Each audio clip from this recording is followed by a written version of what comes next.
You are watching VR die in real time, and nobody in the industry is allowed to say it out loud. Every single one of these games was supposed to change everything. Every single one of them failed on stream. The question isn't why. The question is who knew and said nothing.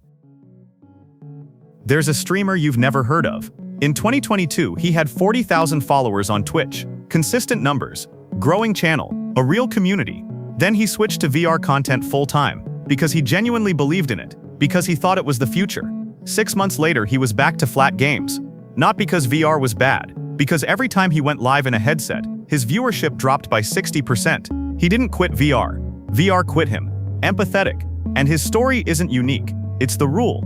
Here's the argument nobody in the VR industry wants to make publicly. VR has a streaming problem. Not a hardware problem. Not a price problem. A streaming problem. And that streaming problem might be the single biggest reason VR hasn't broken into the mainstream. More than headset cost, more than motion sickness, more than library size. Because in 2026, streaming isn't just how people watch games. It's how people discover them. It's how communities form around them. It's how a game goes from 10,000 players to 10 million. If VR doesn't work on stream, if it actively resists the format that drives modern gaming culture, then it is structurally cut off from the growth engine that every other platform runs on. That's not a minor inconvenience. That's an existential problem. But before we get into why, there's something about how streaming actually works that most people fundamentally misunderstand. And once you see it, everything else clicks. Streaming is not passive entertainment. That's the thing people get wrong. When someone watches a Twitch stream, they are not watching television. They are participating in a shared experience. The chat is reacting, the streamer is responding. There is a feedback loop running in real time. The viewer affects the stream affects the viewer, and that loop is what creates the feeling of being in the room. That loop is the product, not the game. The loop. Now think about what that loop requires. It requires the streamer to be present, aware of chat, reading reactions, responding to what's happening in the room. It requires a screen that the viewer can read clearly, can track the action, understand what's happening, form opinions about the gameplay in real time. Every major streaming game is optimized for this loop without the developers ever explicitly thinking about it. League of Legends has a clean top-down perspective that reads instantly. Minecraft has a visual language so simple a child understands it. Even chaotic shooters like Valorant have a HUD designed to communicate state, health, ammo, position at a glance. These games want to be watched. They are legible. They reward the observer almost as much as the player. VR is the opposite of legible. The first-person perspective is disorienting at scale. The physical movement that feels incredible inside the headset looks erratic and random on a flat screen. The spatial awareness that makes VR compelling. The reason VR feels like presence is completely invisible to someone watching a 1080p stream on a second monitor. Empathetic. You are watching someone experience something you cannot access, and that distance kills the loop. But here's where it gets worse. Because the legibility problem is just the surface. Underneath it, there's a data story that the industry has been quietly sitting on. Let's talk about what the actual viewership data looks like. Beat Saber is the most successful VR game ever made. Millions of copies sold. Genuinely mainstream recognition. If any VR game was going to translate to streaming dominance, it's Beat Saber. At its absolute peak on Twitch, Beat Saber averaged around 2,000 to concurrent viewers across the entire platform. On the same day, games like Fortnite and Minecraft were pulling 200,000 to 400,000 concurrent viewers. That's not a gap. That's a different category entirely. Half-Life. Alyx. The most critically acclaimed VR title ever released, backed by Valve, with production values that matched any flat game on the market, peaked at around 50,000 concurrent Twitch viewers on launch day. Impressive for VR. For a Valve release in 2020, embarrassing. The original Half-Life 2 was still pulling more YouTube views from retrospective videos than Alyx pulled on its actual launch. Super Hot VR. Lone Echo. Asgard's Wrath 2. Every major VR title follows the same pattern. Strong reviews, real player enthusiasm, and then streaming numbers that fall off a cliff within 2 weeks of launch. The players are there. The streamers are willing. The viewers just don't show up. And when viewers don't show up, the economics collapse fast. Here's how a streamer's career actually works. You build an audience around a game or a genre. That audience grows when new viewers find your content, through clips, through recommendations, through the Twitch browse page, through YouTube highlights. Every new viewer who watches a clip and clicks your channel is a potential follower. Every follower is a potential subscriber. Every subscriber is revenue. The discovery engine is almost entirely clip-driven now. A funny moment, a clutch play, a genuinely shocking reaction, that clip travels. It gets posted to Reddit, shared on Twitter, embedded in articles. That clip is a funnel, and funnels drive growth. VR produces almost no shareable clips. Think about the most viral gaming moments of the last 5 years. They all have one thing in common. They are immediately readable to someone who has never played the game. The emotion is visible. The stakes are clear. You don't need context to understand why the moment matters. VR moments require context.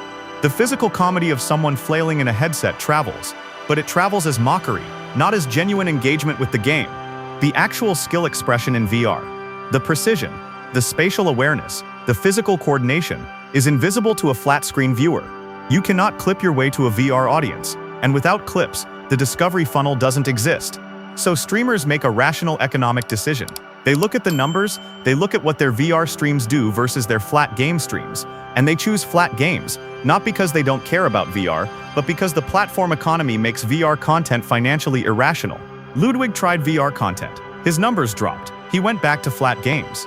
Pokemane has played VR on stream exactly as many times as you'd expect from someone who ran the numbers. Hassan Abaiba's VR streams are among his lowest performing content by nearly every metric. These are not small creators making conservative choices.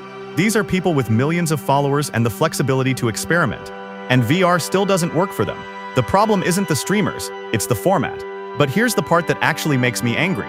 Because the industry has known about this problem for years, and the response has been almost nothing.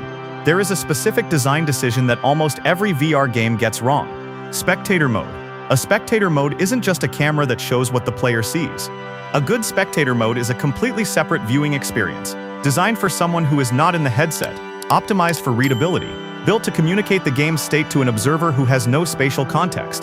Gran Turismo has a spectator mode. Rocket League has a spectator mode so good that it became the foundation of their entire esports broadcast infrastructure. Even Fortnite, a game not designed with broadcasting in mind, has camera tools that make it watchable. VR games almost universally treat spectator mode as an afterthought. Half-Life Alyx launched with a spectator camera that was essentially the player's raw first-person view with some smoothing applied. Beat Saber's spectator mode is better. There's a third-person option, but it was added years after launch in response to community pressure. Not designed as a core feature. Lone Echo 2, one of the most beautifully crafted VR experiences ever made, has a spectator view that makes the game look like a floaty, disorienting tech demo. The actual gameplay is stunning. What a viewer sees on Twitch is confusing.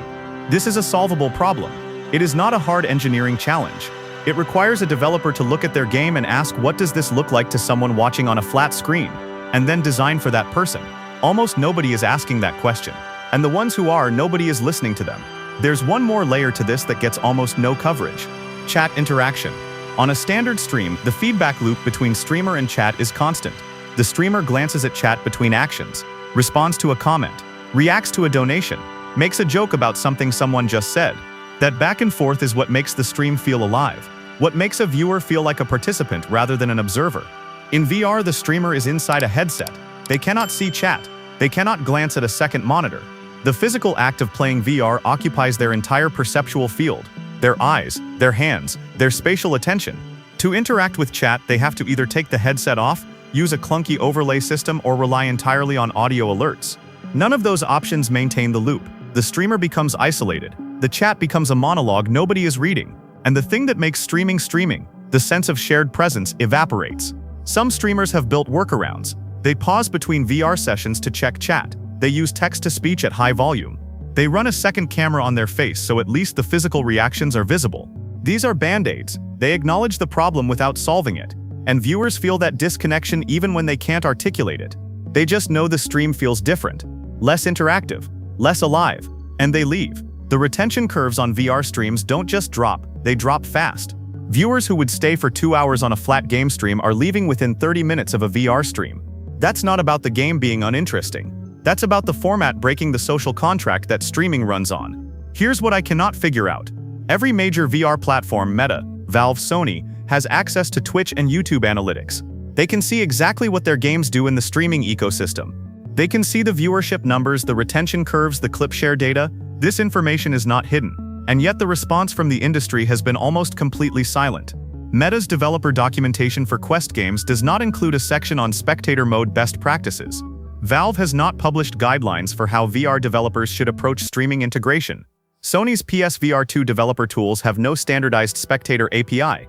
Compare that to how seriously these same companies take other platform features. Achievement systems have entire engineering teams. Social features get keynote presentations. Store page optimization is a documented science. Streaming integration, the feature that could connect VR to the single biggest discovery engine in modern gaming, gets nothing. The charitable interpretation is that these companies genuinely don't understand how central streaming has become to the growth of any gaming platform. The less charitable interpretation is that they understand perfectly well and have decided the problem is too hard to solve, so they're not going to talk about it publicly, because talking about it would require admitting that their platform has a structural growth ceiling. I know which interpretation I lean toward. So here's the truth. VR's streaming problem is not inevitable. It is not a law of physics. It is not an unsolvable consequence of the medium. It is a design problem, and design problems have design solutions. A spectator mode built from day one, not patched in after launch, not treated as a bonus feature, fundamentally changes how a VR game reads on stream. A camera system that automatically finds the most readable angle. A HUD layer designed for the observer, not the player. Spatial audio mixed for flat screen listening. These are real features that real engineering teams could build. Chat integration tools that work inside the headset. Not workarounds but actual solutions would restore the feedback loop that makes streaming feel alive. Overlays designed for VR streams. Alert systems that don't require taking the headset off. Streamer mode that optimizes the experience for broadcast without compromising the player's immersion. Clip-worthy moment design, the deliberate creation of readable, shareable highlights that communicate skill and emotion to someone who has never played the game, would rebuild the discovery funnel that every other successful gaming platform runs on. None of this is theoretical. All of it is buildable right now with existing technology. The VR industry knows this. Some developers know this in detail, have written about it, talked about it at developer conferences, pushed for it internally. And the platforms that control the ecosystem, the ones with the resources and the reach to make these standards mandatory, have chosen to do nothing. Not because the solution is unclear, because fixing the streaming problem would require admitting the streaming problem exists. And admitting the streaming problem exists means acknowledging that VR's growth ceiling is at least partly self-imposed. That's an uncomfortable thing to say in a funding deck. So instead they keep launching games with broken spectator modes and no chat integration and viewership curves that fall off a cliff, and they call it a market education problem, a hardware adoption problem, a consumer awareness problem. It's none of those things. It's a choice, made repeatedly, by people who know better. And until that changes, until someone inside one of these platforms decides that streaming integration is a first-class feature and not an afterthought, VR will keep producing incredible experiences that almost nobody watches. The players are there, the streamers are willing, the solution exists, the industry just hasn't decided it matters yet.